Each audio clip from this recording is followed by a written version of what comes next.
Hello friends, welcome to one சிறப்பு சமையல். இன்றைக்கி நம்ம பார்க்க போகிற ஸ்பெஷல் ரெசிபி ஹெல்தி அண்ட் டேஸ்டியான உளுந்து வடை.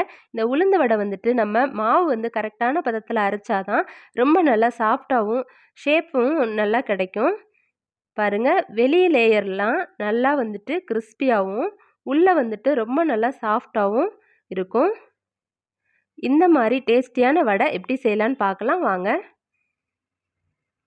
அதுக்கு ஒரு பாத்திரத்தில் 1 டம்ளர் அளவு உளுந்தம்பருப்பு எடுத்துக்கலாம்.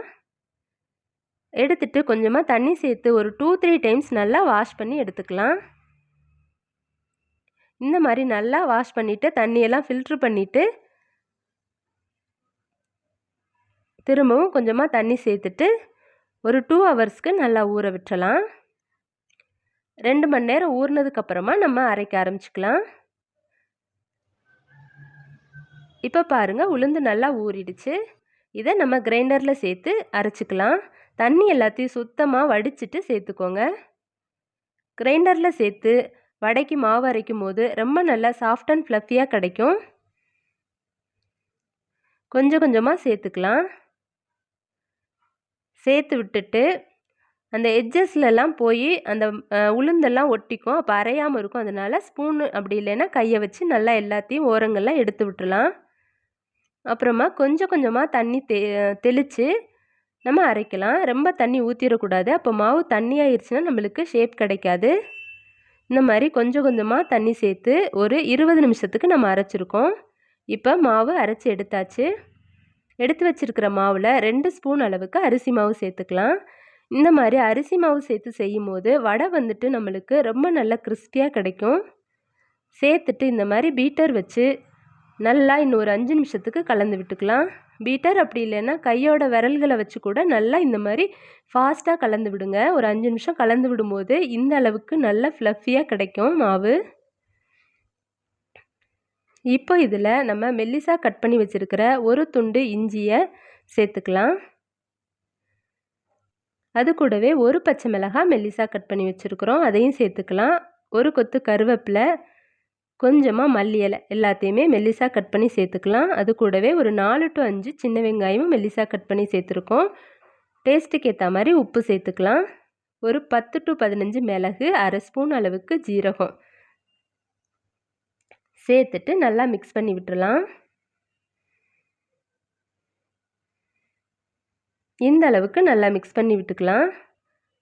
அடுப்பில் ஒரு பாத்திரத்தில் எண்ணெய் வச்சு நம்ம காய வச்சுருக்குறோம். எண்ணெய் நல்லா மீடியம் ஹீட்டில் இருக்கணும். இப்போது கையில் தண்ணி தொட்டுட்டு அதுக்கப்புறமா மாவை இந்த மாதிரி எடுத்துக்கலாம். எடுத்துட்டு நல்லா உருண்டையாக உருட்டி எடுத்துட்டு இந்த 4 விரலில் வச்சுட்டு நம்மளோட தம் ஃபிங்கர் வச்சு இந்த மாதிரி ஹோல்ட் பண்ணி போடணும்.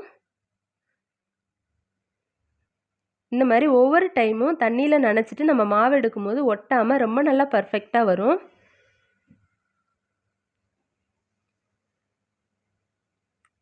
இந்த மாதிரி எல்லா வடைகளையும் சேர்த்துக்கலாம்.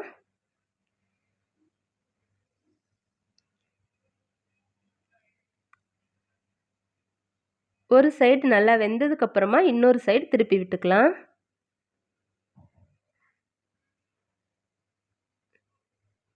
நம்ம ஃபஸ்ட்டு போட்டிருந்த வடை நல்லா செவந்துருச்சு, அதனால அதை மட்டும் இப்போ எடுத்துக்கலாம்.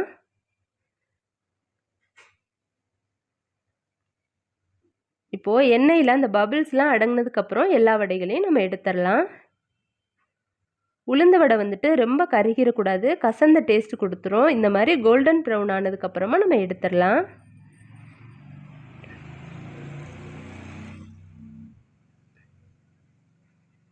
ரொம்ப நல்லா பர்ஃபெக்டாக வந்திருக்கு. இப்போது நம்ம அடுத்த பேட்சையும் போட்டு எடுத்துடலாம்.